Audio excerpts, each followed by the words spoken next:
Hello students, कैसे हैं आप सभी लोग। होप सो आप लोग बहुत बढ़िया होंगे। स्वागत है आप सभी स्टूडेंट का ज्ञान सागर क्लासेस में। स्टूडेंट, ज्ञान सागर क्लासेस एक एक्सक्लूसिव प्लेटफॉर्म है जहां पर आपको सीएमए के स्पेसिफिक क्लासेस देखने को मिलती हैं। यहां पर हम लोग आप लोगों के लिए सीएमए की फाउंडेशन, इंटर, फाइनल के साथ साथ कैंपस प्लेसमेंट की तैयारी भी कराते हैं। तो चलिए स्टूडेंट, अब हम बात कर रहे हैं हमारे जून 2026 के जो भी एग्जाम्स अभी होने वाले हैं उसके एबीसी एनालिसिस के बारे में। तो स्टूडेंट्स, आज मैं बात करूंगा CMA intermediate paper number 6 financial accounting के बारे में कि हमारा जो पेपर अभी फाइनेंशियल अकाउंटिंग का आएगा उसमें क्या कैटेगरी ए, बी, सी जून 26 के लिए इंपॉर्टेंट है। और इसके अलावा जो हमारा पेपर रहेगा यानी कि exactly 2A, 2B, 3A, 3B, ये जितना भी पोर्शन है इन सब के बारे में भी मैं डिस्कशन करूंगा कि इस बार जून 2026 के हिसाब से क्या प्रिडिक्शन है, फाइनेंशियल अकाउंटिंग में क्या इंपॉर्टेंट टॉपिक्स हैं और क्या एग्जाम में इस बार आने के चांसेस हैं। तो चलिए स्टूडेंट, स्टार्ट करते हैं हम सबसे पहले एबीसी एनालिसिस से। देखिए स्टूडेंट, मैंने एबीसी एनालिसिस जो है अटेम्प्ट वाइज अलग अलग होते हैं क्योंकि यहाँ पर कुछ टॉपिक ऐसे हैं जो तो कंफर्म आते ही हैं एक कैटेगरी ए के हिसाब से, और कुछ और हैं जैसा पास्ट ईयर के एग्जाम पेपर का एनालिसिस करके हम लोग निकालते हैं। तो स्टूडेंट, मैं सबसे पहले यहाँ पर बात करता हूँ कैटेगरी ए के टॉपिक्स के बारे में। इसमें सबसे पहले हम बात करते हैं बिल्स ऑफ एक्सचेंज। देखिए, मैं हर बात का रीजन भी आपको रखूंगा। देखिए, लास्ट अटेम्प्ट में स्टूडेंट जॉइंट वेंचर का सवाल आ गया था तो मैंने इसको कैटेगरी सी में रखा है, और जॉइंट वेंचर अक्सरली पूछा नहीं जाता है। और इससे पहले वाले अटेम्प्ट में कंसाइनमेंट आया था इसलिए मैंने इसको कैटेगरी बी में रखा है। और बिल्स ऑफ एक्सचेंज पिछले 2 अटेम्प्ट से नहीं आया है, इसलिए इस बार के लिए जो इंपॉर्टेंट टॉपिक है वो हमारा बिल्स ऑफ एक्सचेंज है। इसका मतलब एग्जाम में आपको बिल्स ऑफ एक्सचेंज का क्वेश्चन देखने को मिलेगा। इसके बाद स्टूडेंट बात करते हैं रेक्टिफिकेशन ऑफ एरर, क्योंकि लास्ट अटेम्प्ट में नहीं आया और इंस्टीट्यूट का फेवरेट टॉपिक है तो इस बार आपको रेक्टिफिकेशन ऑफ एरर भी देखने को मिलेगा। इनकम्प्लीट रिकॉर्ड हर बार एग्जाम में आता है। ब्रांच इंश्योरेंस क्लेम में लास्ट अटेम्प्ट में प्रॉफिट पॉलिसी आई थी तो इस अटेम्प्ट में स्टॉक पॉलिसी के चांसेस हैं, तो ये आपके पास आएगा।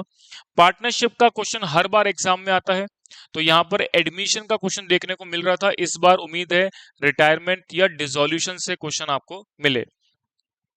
इसके अलावा एएस 11 और 12 के चांसेस इस बार हैं क्योंकि लास्ट अटेम्प्ट में नहीं आया था। एएस 10 इंस्टीट्यूट हर अटेम्प्ट में देता है इसलिए मैंने इसको कैटेगरी ए में डाला है। कैटेगरी बी में बात करते हैं हायर परचेज का क्वेश्चन भी लगभग हर अटेम्प्ट में आता है, बट पिछले अटेम्प्ट में नहीं आया तो इस बार तो आएगा ही। तो एक क्वेश्चन आपको हायर परचेज का देखने को मिलेगा। इसके अलावा स्टूडेंट इनकम्प्लीट रिकॉर्ड के साथ एनपीओ का सवाल देखने को मिलता है तो हर बार मिल रहा है। और इस बार के जो मॉडल क्वेश्चन पेपर हैं उसमें भी एनपीओ का क्वेश्चन आया है तो इस बार भी एनपीओ क्वेश्चन आपका आएगा। इसके अलावा एएस 116 और डेप्रिसिएशन क्योंकि लास्ट अटेम्प्ट में आ गया था तो इस बार उम्मीद है, नहीं आया था तो इस बार उम्मीद है ये आएगा। इसके अलावा फाइनल अकाउंट्स में से स्टूडेंट कभी भी सवाल नहीं बनता है, केवल बेड डेब्ट्स के ट्रीटमेंट या कुछ अकाउंटिंग ट्रीटमेंट के तौर पर आपको देखने को मिल सकता है। लीज अकाउंटिंग लास्ट अटेम्प्ट में आ गया था, 22 लास्ट अटेम्प्ट में आ गया था। डिपार्टमेंटल अकाउंटिंग के चांसेस थोड़े कम रहते हैं इसलिए कैटेगरी सी में डाला है, और बीआरएस भी लास्ट अटेम्प्ट में आ गया था। तो स्टूडेंट, मैंने ये एबीसी एनालिसिस के अकॉर्डिंगली आपको बताई, तो आप जो जो प्रिपरेशन अपनी करेंगे उसमें कौन से टॉपिक को पहले प्रायोरिटी रखनी है वो आपको मेरी बात समझ में आ गई होगी। अब स्टूडेंट, नेक्स्ट अपन बातचीत करते हैं जो हमारा पेपर रहेगा उसमें पहला क्वेश्चन हमारा कंपलसरी पार्ट में 15 क्वेश्चन रहते हैं जिसमें 2 मार्क्स ईच के हिसाब से 30 मार्क्स की कवरेज होती है। इसके अलावा अगर मैं बात करूं तो डिस्क्रिप्टिव सेक्शन की, तो उसको अपन थोड़ा सा डिटेल एनालिसिस कर लेते हैं। देखिए स्टूडेंट्स, सबसे पहला जो हमारा पार्ट है वो है कंपलसरी का। सबसे पहला पार्ट जो है वो कंपलसरी है, इसका मतलब ये ऑब्जेक्टिव क्वेश्चन के बारे में बातचीत मैं कर रहा हूं। इसके बाद डिस्क्रिप्टिव पार्ट में हम बात करते हैं सेकंड का ए पार्ट। तो स्टूडेंट, लास्ट अटेम्प्ट में बीआरएस का और कैश बुक बनाने को लेकर के क्वेश्चन आया था तो इस बार उम्मीद है कि आपको डेप्रीसिएशन का क्वेश्चन देखने को मिलेगा। इसके बाद मैं बात करता हूं बी पार्ट में। तो बी पार्ट में इस बार के हिसाब से जो इंपॉर्टेंट है वो है आपका रेक्टिफिकेशन ऑफ एरर। इंस्टीट्यूट का फेवरेट टॉपिक है क्योंकि लास्ट अटेम्प्ट में नहीं आया तो स्टूडेंट कंफर्म मैं बता देता हूं इस बार रेक्टिफिकेशन ऑफ एरर का सवाल आपको देखने को मिलेगा। इसके बाद हम बात करते हैं थर्ड के ए पार्ट में। थर्ड का ए पार्ट जो है वो आपका बिल्स ऑफ एक्सचेंज का क्वेश्चन देखने को मिलेगा।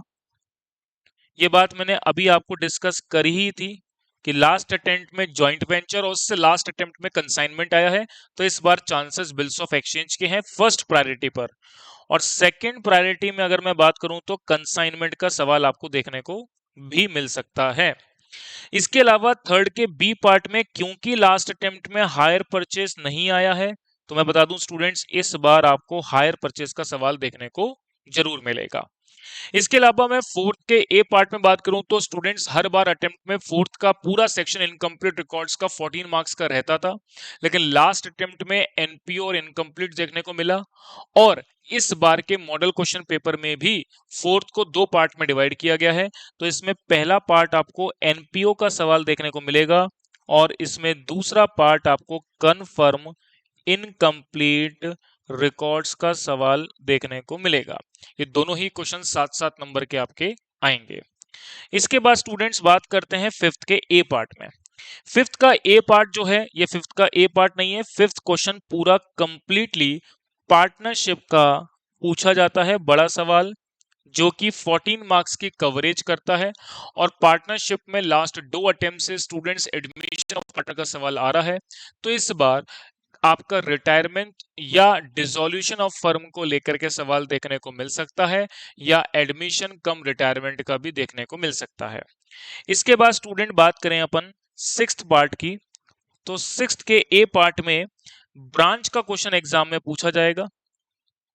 अब ब्रांच के क्वेश्चन में मैं जो उम्मीद करता हूं वो आपको स्टॉक एंड डेटर मेथड का सवाल देखने को मिलेगा। इसके बाद हम बात करते हैं सिक्स्थ के बी पार्ट में। सिक्स्थ के बी पार्ट में स्टूडेंट्स इंश्योरेंस क्लेम का सवाल हर अटेम्प्ट में आता है, क्योंकि लास्ट अटेम्प्ट में प्रॉफिट पॉलिसी आया था, तो इस बार स्टॉक पॉलिसी का सवाल देखने को मिलेगा।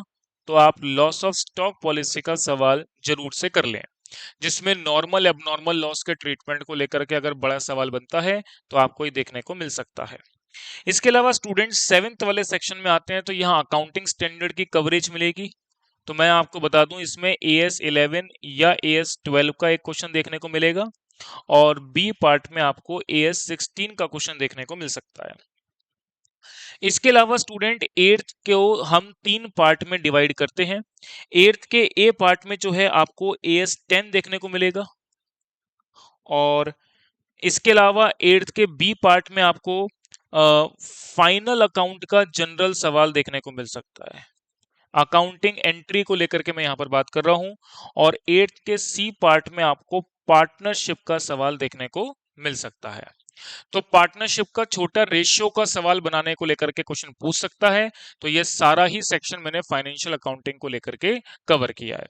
तो स्टूडेंट्स आज के हमारे इस वीडियो के अंदर मैंने बात करी कि आपका एबीसी एनालिसिस के अकॉर्डिंगली कौन सा कैटेगरी वाइज टॉपिक इंपॉर्टेंट है, और हमारा पेपर में एग्जैक्टली क्वेश्चन कौन से आ सकते हैं। उसके लिए मैंने पास्ट एग्जाम के पेपर, मॉडल क्वेश्चन पेपर्स जो भी इंस्टीट्यूट की साइट पे अपलोडेड हैं, उन सबका एनालिसिस करके अपना एक प्रिडिक्शन बनाया है। तो आप जरूर इससे पढ़ाई करेंगे तो आपको पेपर देखने को मिलेगा। तो स्टूडेंट्स मेरी सभी बातचीत आपको यहाँ पर क्लियर हो गई होगी। कोई भी बात आपको रहती है तो नीचे कमेंट सेक्शन में आप लिख करके पूछ सकते हैं, मैं वहां पर आपको रिप्लाई करूंगा। तो होप सो आपको मेरी सारी बातें क्लियर होंगी।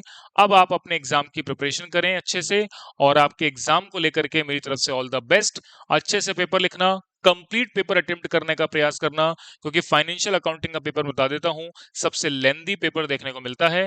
तो आपको बहुत टाइम कॉन्शियस होकर के अपने पेपर को अटेम्प्ट करना है, ताकि आप पूरा पेपर बढ़िया से अटेम्प्ट कर सकें। So thank you very much students, मिलते हैं अब नेक्स्ट वीडियो में। Thank you very much.